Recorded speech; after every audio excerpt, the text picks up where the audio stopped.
Hello and welcome dear learners to the NPTEL course on Healthcare Quality Management, Infection Control and Patient Safety. In the Module 3, Patient Safety Management, Infection Control and Medication Safety, we will be discussing in Chapter 33 how preparing and dispensing of medicine is important with respect to medication safety, dispensing errors and administration errors. So if we are seeing the preparing and dispensing of medicine, and what dispensing really contributes actually leading to issues. So if we are working on dispensing and improvement on the dispensing of the medicines, dispensing which refers to preparing and giving out medicine to a patient based on a prescription. So it is something which is to be understood, which needs to be referred, and it is more to be given. So it's an entire process which contributes actually to dispensing, and dispensing involves correct interpretation of the doctor's prescription and an accurate preparation and labeling of the medicine for the patient use. So if you do find there are fragments and you can make it clear where a doctor's prescription comes, accurate prescription is being seen, labeling of the medicine is done, and it is being dispensed. So what are the errors that can occur during this dispensing? A dispensing error is the discrepancy between the drug prescribed, the drug to be intended, and dispensed. So again, there are three things which can create a dispensing error. The dispensing error primarily starts with what the drug is being given, which is prescribed, and the intent and the dispense part. The types of dispensing errors may come with a wrong drug, the wrong dose, the wrong dosage form, the wrong quantity or inappropriate quantity, or incorrect or inadequate labeling, or even a brand substitution without realizing the correctness of the dispensed drug.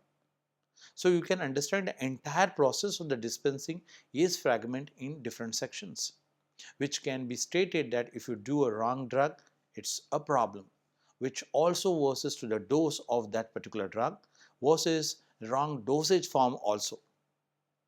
Even going into the micro, it is like wrong quantity or inappropriate quantity, what is requested and what is being given, and incorrect or inadequate labeling of that, which is sometimes creates with a very smaller or a minor, but it creates a major problem. And lastly, which is very commonly and oftenly very being seen in our country, it is like more the brand substitution without realizing the correctness of the dispensed drug. The common causes of dispensing error, as we have already discussed, look-alike or sound-alike, that is LASA, and many times we can say spell-alike drugs also. So this can be the one of the most common causes of dispensing error. Confusing medication names which sound similar or appear very similar. It has been seen that change in the brand name or the package size also creates one of the commonest causes of dispensing error. LASA drugs are not updated or not being seen that the healthcare institution really work on updating it or disseminated to all the areas where the drugs are commonly used. The drugs are commonly used to be in areas like floors, ICUs, emergencies and OTs, where there can be a major mishap if there is a cycle which is more giving a chances of dispensing errors to happen. If you see in this picture particularly, we can see there is a receive of a request by a patient to a pharmacist. The pharmacist interprets or verify with respect to the patient, drug and dosage. What does he do? He prepares and labels it, and it creates the third line in action, that is recording or endorsing it. And finally, the pharmacist counsels and supply and give the drug to the patient or patient's relative. So this is an entire dispensing cycle where there is a possibility that there can be a dispensing error which can happen if at all the entire process is not completed properly. What are the requirements for safe dispensing? The safe dispensing requires the enlisted requirements. First is pharmacist competencies. If at all you need to understand what are the competencies a pharmacist needs to fulfill, the pharmacist must be qualified and trained. The pharmacists understand the pharmacology of each drug, must have a good calculation and arithmetic skills, where it is more with calculation along with understanding the pharmacology. Should assess the quality of preparation, which is a very important part to fulfill the quality requirements of the drug, where the question of quality control comes. The pharmacist must maintain cleanliness, accuracy, and honesty, where it can also imbibe the culture of 5S to reduce the errors. The pharmacist should communicate effectively with the patient to reduce maximum communication errors which can lead because of the pharmacist's incompetency. Then comes in a line that is pharmacy requirements. What does the pharmacy really requires actually? The pharmacy requires adequate storage, a dispensing area for easy retrieval of medicine, which is very important, where the space and the dispensing area contributes actually to major problems actually which can occur. Avoid work interruption as they increase dispensing area. So if they find that the work interruption is there and more larger, or sometimes which can be a very contributing or fueling factor actually which can create a major problem with respect to the requirements that a pharmacy is really not possessing with. The compounding requirement, which is to be seen at the micro level problem with respect to pharmacy. So some medications need compounding with respect to chemotherapy drugs and so on, actually, which needs to be more focused, and that it should be done in a very dedicated and very sensitive areas, which needs to have a very concentration of the pharmacist to be taken care of. Must be done in an appropriate places with adequate light and an aseptic environment. Compounding drugs, many medication error occur during compounding and even dispensing, which is to be one very major concentrated on during the compounding. It is being seen that 11% of the error occur during compounding and dispensing of the medicine, which has been recorded by most of the studies. So there is a case study of dispensing error that we will be seeing over here, where the patient is a 60-year-old female patient and she is prescribed by syrup Iptoin, that is phenytoin, 15 ml TID after craniotomy. The Iptoin unavailability gives a substitute, that is syrup Dalantin, where you can find what the dispensing error has started over here. Iptoin contains 30 mg per 5 ml, where Dilantin contains 125 mg per 5 ml. Can you see the comparison of the doses, that from 30 it has increased to 125? The patient receives 125 mg instead of 270 mg for 5 days, which is an overdose to the expected dose of the patient, and it could have been reduced or it could have been erased, this dispensing error, if at all the substitute was to be avoided. What does it resulted to?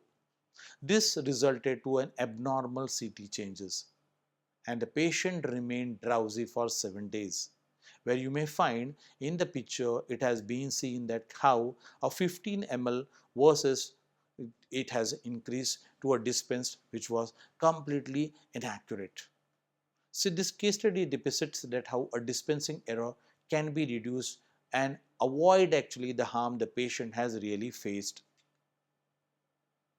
Now the methods to reduce preparing and dispensing error, where you find there are two drugs which are displayed over here, which may see that how they really look alike drugs actually.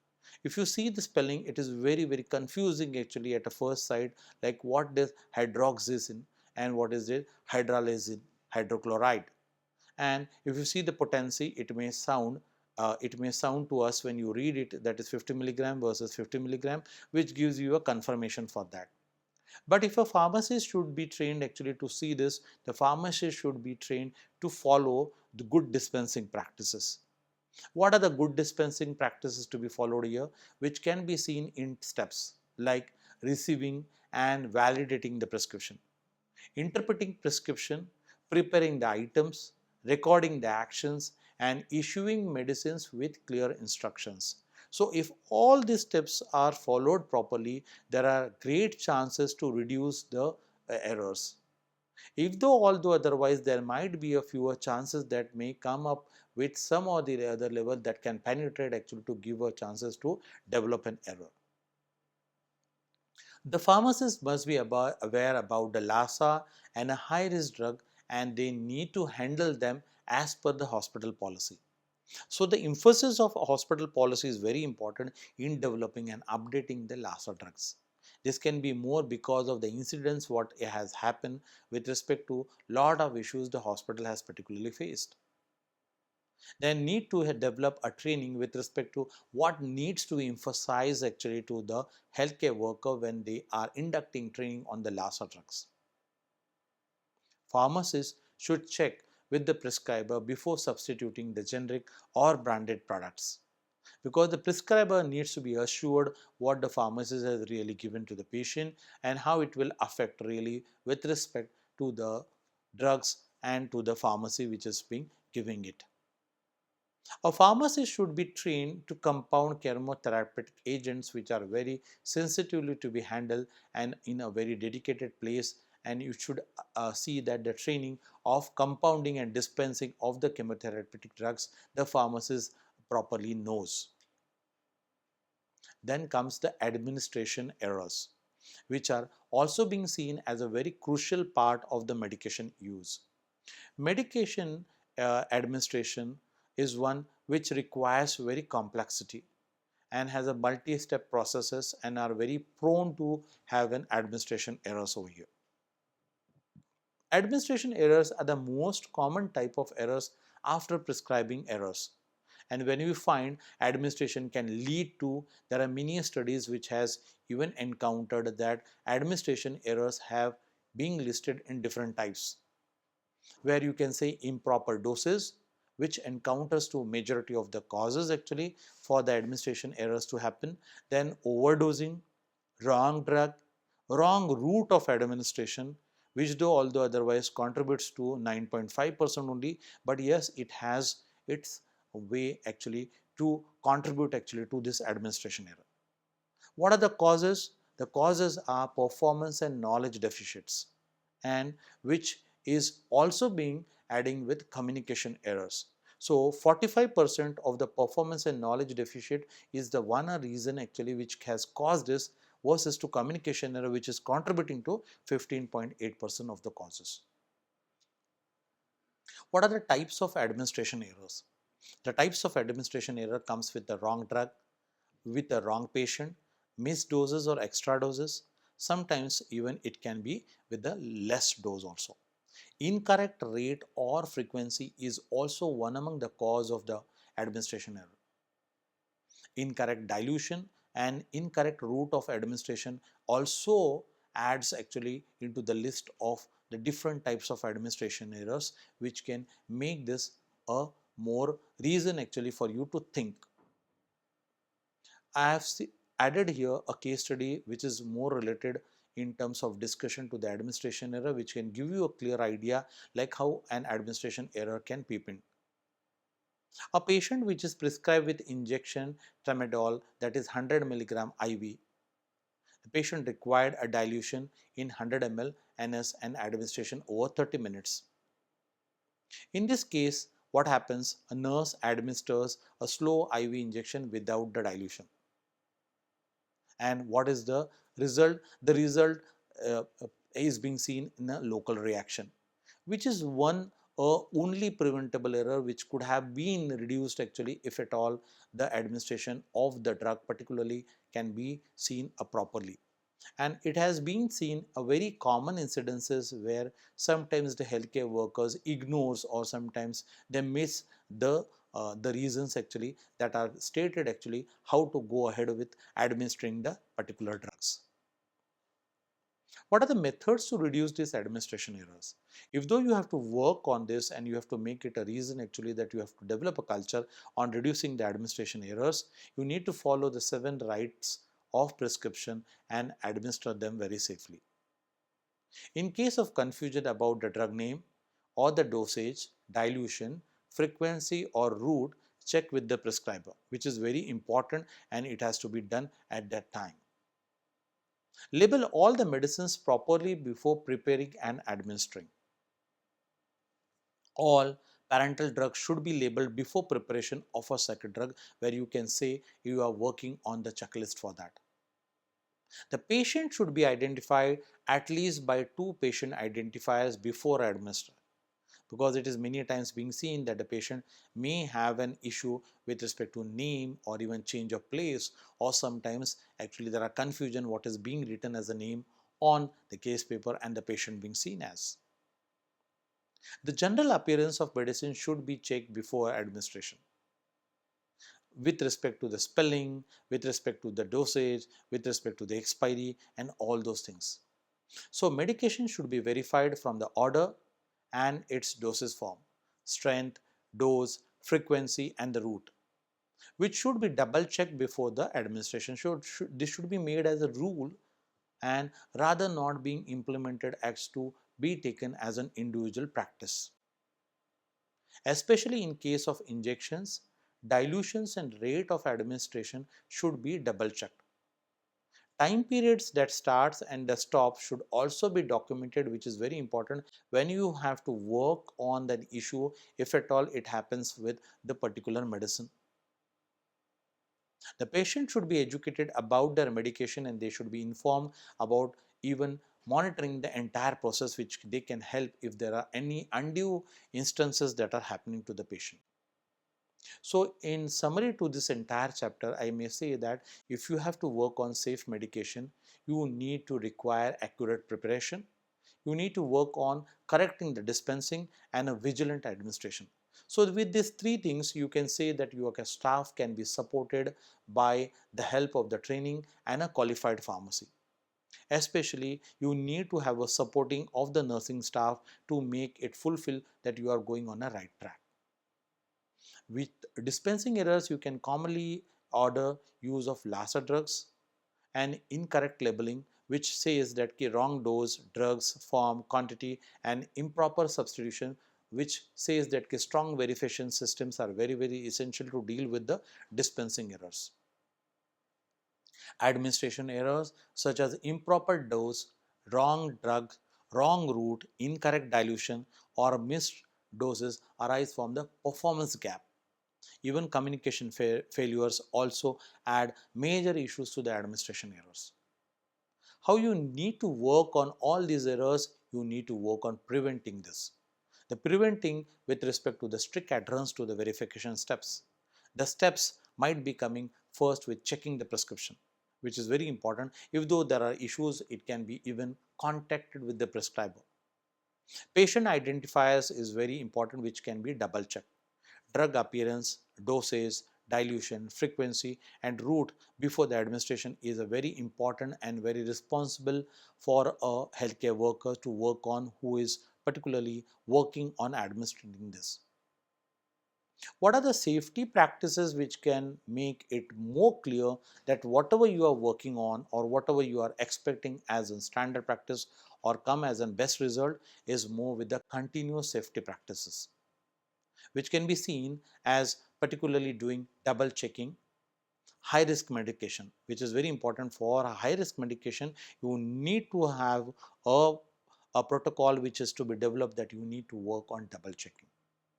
There should be a proper documentation. If though at all you encounter any issue, you can check and you can work on the mistakes rather not continuing it. Maintaining aseptic preparation areas, which is very important, where there is a lot of confusion or gaps and movement and infrastructure related issue, which can fuel actually of administration, can be reduced to a maximum. And lastly, very important, when you are educating the patient can also contribute actually to help you out, or sometimes they can be a good monitor, or they can many times keep you an alert if though any significant reduction can happen with relation to the medication, which will also be very important when you have to see this happening over here. So with this, we come an end to this chapter, and these references can be used for this to come across, and you can work on developing a patient safety culture. Thank you very much.